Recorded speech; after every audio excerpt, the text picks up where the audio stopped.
Bom dia, pessoal. Ou boa noite, ou também boa tarde. Vamos retomar o nosso assunto no nosso curso de Direito Processual Civil. Hoje, a segunda aula. E nesta segunda aula, ainda vamos falar um pouquinho sobre as normas processuais e sua aplicação. Você está lembrado que se trata de normas? Normas têm um sentido genérico que envolve regras e princípios. Naquela primeira aula, nós tratamos da principiologia do direito processual civil. E vamos agora falar um pouco das normas, da aplicação da norma no tempo e no espaço. Normas processuais e sua aplicação, e falando aqui do princípio da territorialidade lex fori. A regra do direito processual civil, a regra que estipula os atos do processo civil, se aplica onde? Brasil, França, Inglaterra ou Itália? Responda Brasil, que você acertou. E somente aqui no Brasil, porque de modo geral os outros países não aceitarão as normas brasileiras. E o Brasil não aceitará as normas do Japão aqui. O que rege o exercício da função jurisdicional no Brasil são as normas brasileiras. No que respeita ao processo civil, que é do que nós estamos a tratar aqui, as normas são as do Código de Processo Civil e de leis extravagantes, ou seja, as leis que não estão no Código de Processo Civil. E vamos lá, princípio da territorialidade, artigo 1º do CPC de 73, mas interessa muito a nós, o NCPC, o novo Código de Processo Civil, que trata-se ainda do projeto 8.046 de 2010, em tramitação na Câmara dos Deputados, mas em breve será a realidade. O que diz o artigo 1º do atual? A jurisdição é exercida em todo o território nacional, conforme as disposições que este Código estabelece. E o 1211, este Código, o Código de Processo Civil, regerá o processo civil em todo o território brasileiro. Vamos ao NCPC, não muda muito. A jurisdição civil será regida pelas normas processuais brasileiras. Pelas normas processuais brasileiras, ressalvadas as disposições específicas previstas em tratados, convenções ou acordos internacionais de que o Brasil seja parte. A jurisdição é uma função muito cara para um país. O país preza muito essa função jurisdicional, embora na União Europeia tenha se unificado muita coisa, inclusive a moeda, para efeito de jurisdição. Pensa um cidadão alemão ou não, que comete um delito lá na Alemanha, ele vai ser julgado na Alemanha e não em Portugal, e vice-versa. A jurisdição é uma função muito cara. E as normas que regem a jurisdição brasileira são as normas brasileiras. No que nós estamos a tratar? Não estamos a tratar de processo penal, não estamos a tratar de crimes, sim de ações civis. Regerá o Código de Processo Civil, ressalvado os tratados internacionais. Os tratados internacionais, sobretudo para cumprimento de atos fora do Brasil. Então se cumpre lá no Japão a carta rogatória, lá na Itália se presta auxílio à jurisdição brasileira, auxílio direto, por exemplo. Os juízes daqui solicitam um ato que seja cumprido lá na Itália. Tudo bem, pessoal? Princípio da territorialidade. O dia que perguntar isso, o que é que significa? O que rege a jurisdição brasileira são as normas brasileiras do direito processual civil. Ainda normas processuais e sua aplicação. Princípio da territorialidade ainda. Aplicação exclusiva da lei nacional, não incidência do texto de lei alienígena. Lei estrangeira, no que respeita ao direito processual, aqui não. Se um país quiser adotar lei estrangeira, pode, é a soberania dele, aqui não adota. Em se tratando de direito material ou direito substancial, Às vezes, sim, às vezes aplica a lei estrangeira para definir, por exemplo, herança de um estrangeiro que também tenha bens no Brasil, que o inventário seja feito aqui. Se a lei do país de origem for mais benéfica aos herdeiros, será aplicada a lei estrangeira. Mas isso é direito substancial. No que respeita ao processo, é a lei brasileira. Sujeição de todos, brasileiros e estrangeiros que litigam no Brasil, a lei processual civil brasileira. Pessoal, se o processo corre na justiça brasileira, pouco importa se as partes são brasileiras, estrangeiro, brasileiro com estrangeiro, estrangeiro com brasileiro e vice-versa. Não importa. O que importa é saber. O processo corre aqui no Brasil? Se a resposta for positiva, então aplica-se o princípio da territorialidade, lex fori, e a lei será brasileira. Muito bem. Por que isso, hein? Isso tem a ver, pessoal, com a eficácia das decisões.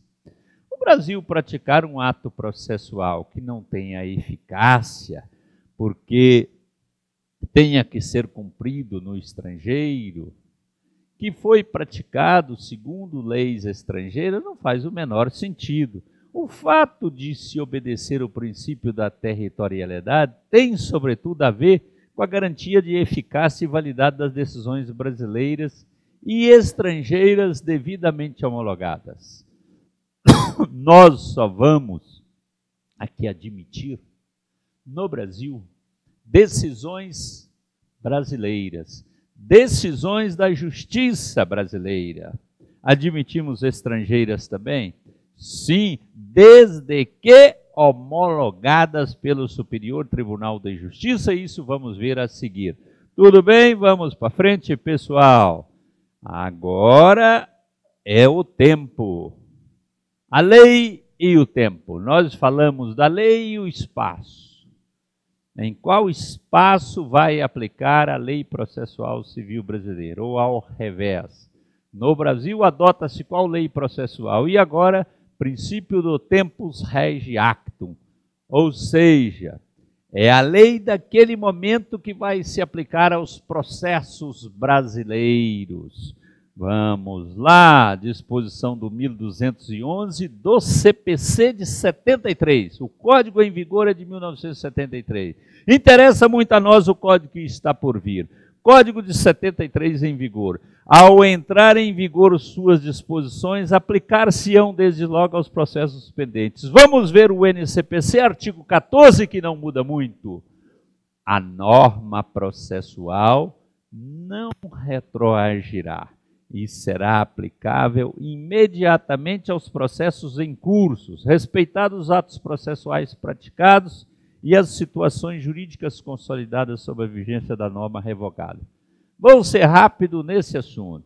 O dia que entrar em vigor o novo Código de Processo Civil, que está por vir, ele vai alcançar os processos em curso, não só os processos que vão começar a partir dele, mas todos os processos que estão em trâmite. Os processos que já se encerraram, formou coisa julgada, acabou, isso está encerrado. E em curso, os processos que estão em andamento, vão alcançar esses processos, respeitados os atos já praticados. Isso tem a ver com a coisa julgada, com o ato jurídico perfeito e com direito adquirido. Se já formou coisa julgada, em face da Constituição da República, qualquer lei deve respeitar a coisa julgada. Mas deve respeitar também o ato jurídico já praticado. Ora, se pratica atos jurídicos no processo, ato jurídico processual, se a petição inicial foi elaborada segundo o Código de 73, mas depois da petição inicial, entre ali a citação e a contestação, suponhamos que entre em vigor o novo CPC. As normas que regirão a contestação serão as do novo CPC. resguarda, então, o ato jurídico processual, o ato processual chamado petição inicial. E o novo ato que será praticado, chamado contestação, esse vai ser regido pelo novo CPC. Isso guarda uma relação também com direito adquirido. Houve a aquisição de um direito no processo, direito processualmente adquirido. Que direito é esse? De praticar um ato processual, como de fato nós praticamos, que é a petição inicial, segundo as leis vigentes naquele momento. Naquele momento, estava vigendo, regia, portanto, a nossa petição inicial, o Código de 73. Mas agora é a contestação, o momento da contestação para o réu. Agora está vigendo o novo CPC. É entendido? É entendido? E vamos para frente. Muito bem, pessoal. E qualquer dúvida, entrem no Facebook, Elpidio Donizete, e mande ali uma mensagem para nós. Muito bem, ainda o princípio do tempus regi acto, é a aplicação da lei penal no tempo. Atos processuais realizados conforme as regras processuais vigentes durante a sua publicação permanecem válidos. Nós já falamos sobre isso. Os atos praticados na vigência do Código de Processo Civil de 73, quando o novo entrar em vigor, eles serão válidos. Dali para frente, vamos obedecer à lei nova. Aplicação imediata das normas processuais. Normas constituem gênero, integrada pelas espécies, regras e princípios. Nós falamos na primeira aula de princípio, e agora nós estamos falando de regras do Código de Processo Civil. As normas, ou mais especificamente aqui, as regras, serão as daquele momento. Exemplificativamente, a partir da entrada em vigor do NCPC, serão as regras do NCPC. Trata-se isso da teoria do isolamento dos atos processuais. Pratiquei um ato chamado petição inicial. No Código de 73, ele regia as regras da petição inicial. Fui citado e agora tenho que apresentar, o senhor apresentei a petição inicial, não vou apresentar a contestação. Você foi citado e tem que apresentar a contestação. Agora está em vigor o NCPC. Pois você esqueça, por favor, o código antigo e aplique o NCPC. Ah, muito bem. O tempo passou e agora está vigendo o NCPC no momento do recurso. Para o recurso, para a interposição do recurso, aplique-se a norma vigente no tempo dele. Qual é o marco para saber se eu aplico a norma antiga ou a norma nova? O marco é a intimação. Eu fui intimado hoje da sentença. Fui intimado hoje da sentença, ainda está vigorando o Código de Processo Civil de 73. Eu tenho 15 dias para recorrer. Quando eu for apresentar a minha apelação, daqui a 15 dias vai estar vigendo o NCPC. Mas o que importa, o marco que importa é a intimação. Eu fui intimado da sentença, abrindo para mim a faculdade de praticar ou não praticar o novo ato processual. Eu quero praticar o novo ato processual, que é a apelação.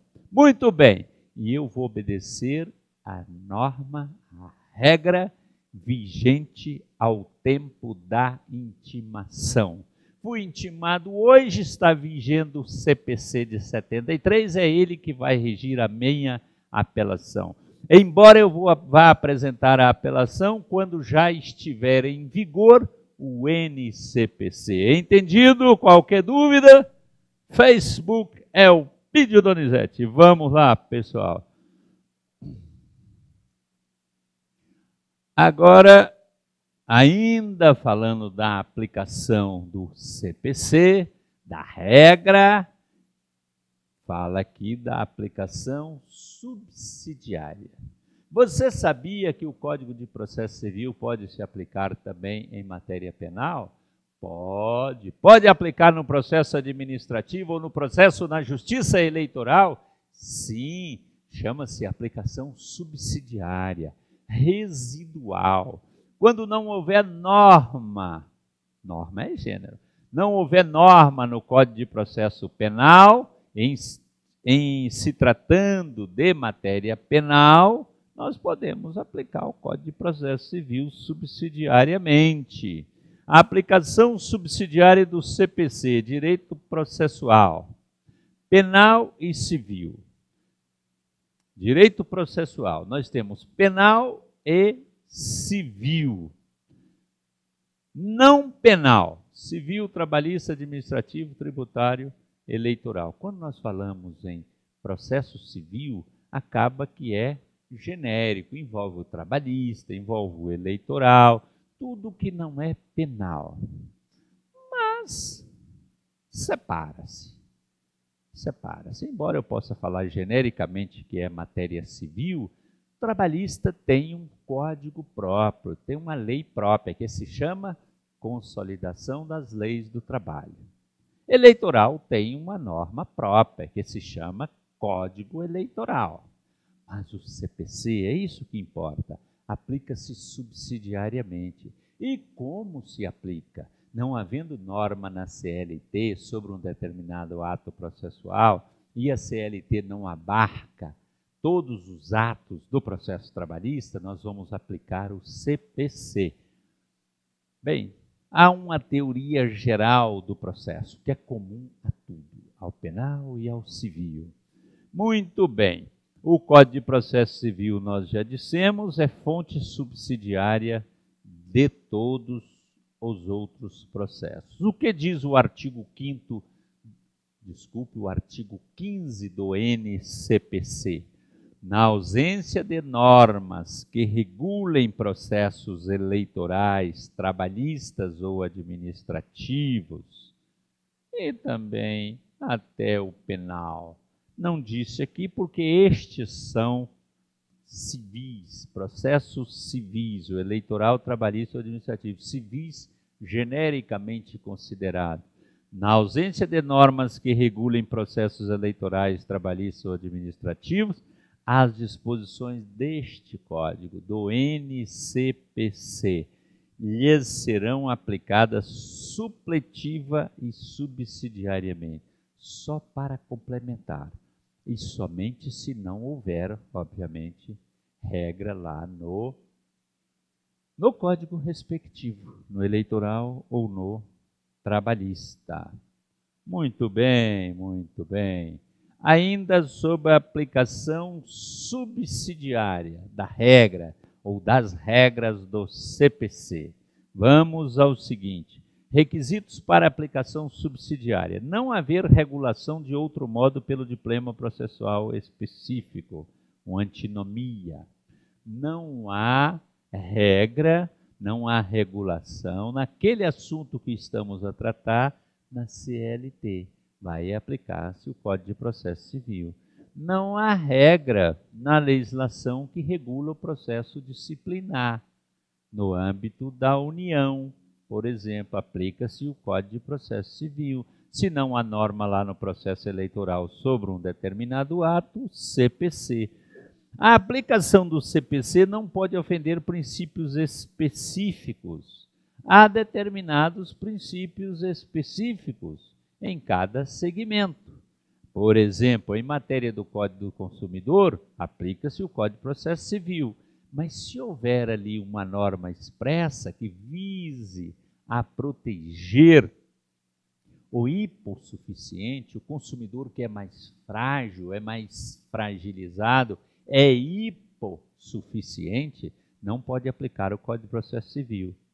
Quem alega deve provar. O ônus da prova compete ao autor, pois o Código de Defesa do Consumidor, o CDC, permite, havendo verossimilhança das alegações e havendo essa hipossuficiência, permite inverter. O consumidor alega que não recebeu a cópia do contrato, que esse juro é abusivo, etc., etc. O juiz inverte o ônus da prova. O banco é que terá que provar que aquele negócio jurídico não se passou da forma que o autor está a alegar. Isso é muito específico. Isso visa proteger o consumidor e ofende a princípios desse chamado microsistema do Código de Defesa do Consumidor. Entendido? Adaptabilidade aos mesmos princípios e às particularidades do procedimento. É indispensável que o CPC não afronte princípios, que ele possa ser adaptado aos mesmos princípios daquele sistema onde se quer aplicar, eleitoral, trabalhista, consumidor, etc, etc. Possibilidade de aplicação material. Institutos estranhos ao ordenamento processual específico inviabiliza a aplicação subsidiária. Não pode haver uma especificidade tal que inviabilize as normas que regem determinado processo, são extremamente específicas. Aí dificulta a aplicação. Mas, no geral, o que importa é a aplicação subsidiária do Código de Processo Civil a outros processos que não o processo civil estritamente considerado. Muito bem. Vamos agora começar a nossa conversa sobre jurisdição. Jurisdição é o ponto agora, já falamos aí da aplicação, da aplicação da lei processual no espaço, no tempo, e agora vamos falar da jurisdição. É a chamada função jurisdicional do Estado. De um modo geral, para efeitos didáticos e seguindo a linha da Constituição, nós temos aí 3 funções. É claro que elas podem subdividir, e às vezes enxergamos outras na Constituição, mas basicamente essas 3: funções administrativas, função legislativa e função jurisdicional. Função administrativa, de um modo geral, a cargo do Executivo, não significa que o Legislativo não administre e que o Judiciário também não administre. Mas compete ao Judiciário, principalmente, cumprir a função jurisdicional, função do Poder Judiciário, é compor litígios, é realizar direitos, é acautelar direito. Responde pelo nome de iuris dicto, ou seja, dizer o direito, compor litígios, fazendo a aplicação do direito, o direito que decorre das normas e das regras, ao caso concreto. Você comparece perante o juiz, falou: juiz, eu não recebi, emprestei 10 mil reais e o infeliz não me pagou. Cabe ao juiz dizer no sentido o que se aplica. Fez um contrato de mútuo, de empréstimo, seja lá o que for, tem que pagar. É um poder, é uma função, é uma atividade dos órgãos estatais. De um modo geral, é o Poder Judiciário. Em casos específicos, nós verificamos que há outros órgãos. Quem julga o presidente da República no impeachment é o Senado Federal, porém presidido pelo pelo presidente do Supremo Tribunal Federal. A Justiça Desportiva nada tem a ver com o Poder Judiciário. Isso é de administrativo, é vinculado lá a órgãos, né, que rege a chamada Justiça Desportiva. Não é jurisdicional. A função jurisdicional é ter um poder de compor litígio, de realizar direito, de acautelar direito. É uma função, é uma atividade, como qualquer outra, que tem umas características muito próprias. Essa função jurisdicional vai agir, ela age se provocada. E quais são as regras que se aplicam? Ou melhor, as normas. Aquela principiologia toda, a dignidade da pessoa humana, o acesso à justiça, o devido processo legal e todos aqueles princípios, inúmeros princípios, dos quais nós falamos aqui, você recebeu o material escrito. E esse material também vai ficar à sua disposição. Isso é o que rege a função. A função não é assim aleatória, ficando ao talante do juiz, do desembargador ou do ministro aplicar o direito como ele bem entender. Não, há regras a ser obedecidas, recebi a petição inicial, ela preenche os requisitos legais, então eu vou mandar citar o réu. O réu tem um prazo para responder. Tudo isso, em detalhes, está regulado no Código de Processo Civil. Em alguns casos, em leis extravagantes. Vamos para frente. A jurisdição tem algumas características. Características, se dizer características que a caracterizam, eu estarei sendo tautológico. É falando a mesma coisa, só com uma outra palavra, pequenas variações. A jurisdição tem características importantes para a compreensão. Uma das características é a unidade. A função jurisdicional é una. Embora haja divisão entre poder judiciário, ao poder judiciário cabe o exercício da função jurisdicional. Ao legislativo é legislar, ao administrativo é aplicar as leis, cumprir as leis, etc., tampar buraco na rua, oferecer saúde, educação, serviço público, etc., etc., etc. A função jurisdicional é una, divide em Poder Judiciário da União, Poder Judiciário do Estado de Goiás, de São Paulo e do Mato Grosso do Sul, mas, na verdade, no que respeita à função em si, as características dela, ao entrosamento entre os diversos órgãos jurisdicionais. A jurisdição é una. E a magistratura é esse lado, digamos, humano do Poder Judiciário. Os magistrados são juízes, desembargadores, ministros, juízes de direito, juízes federais, juízes eleitorais. Se fala numa magistratura una. Essa divisão tem a ver com a forma de Estado adotado por nós, que é o federalismo. Então há uma unidade. Ela é exercida, essa função jurisdicional, pelos diversos órgãos jurisdicionais, que nós chamamos de juízo. Nós costumamos substituir o juízo pelo termo juiz. Nós personalizamos o juízo. Mas quem exerce a função jurisdicional é a vara tal, é o tribunal tal, é um órgão, uma unidade. É claro que a figura central é o juiz ou a juíza. Muito bem. Há possibilidade de exercício por outros órgãos, que não do judiciário. Nós já citamos o impeachment, que é pelo Senado Federal. A arbitragem. A arbitragem é jurisdicional, não é estatal, é particular, é privada, mas não deixa de ser uma função jurisdicional. Ocorre quando nós indicamos árbitro, eu e a outra parte aceitamos aquele árbitro, fazemos uma convenção de arbitragem para resolver aquele litígio. Você aceita o que o fulano de tal decidir? Eu aceito, eu também aceito. Fizemos uma arbitragem. Não é órgão do judiciário.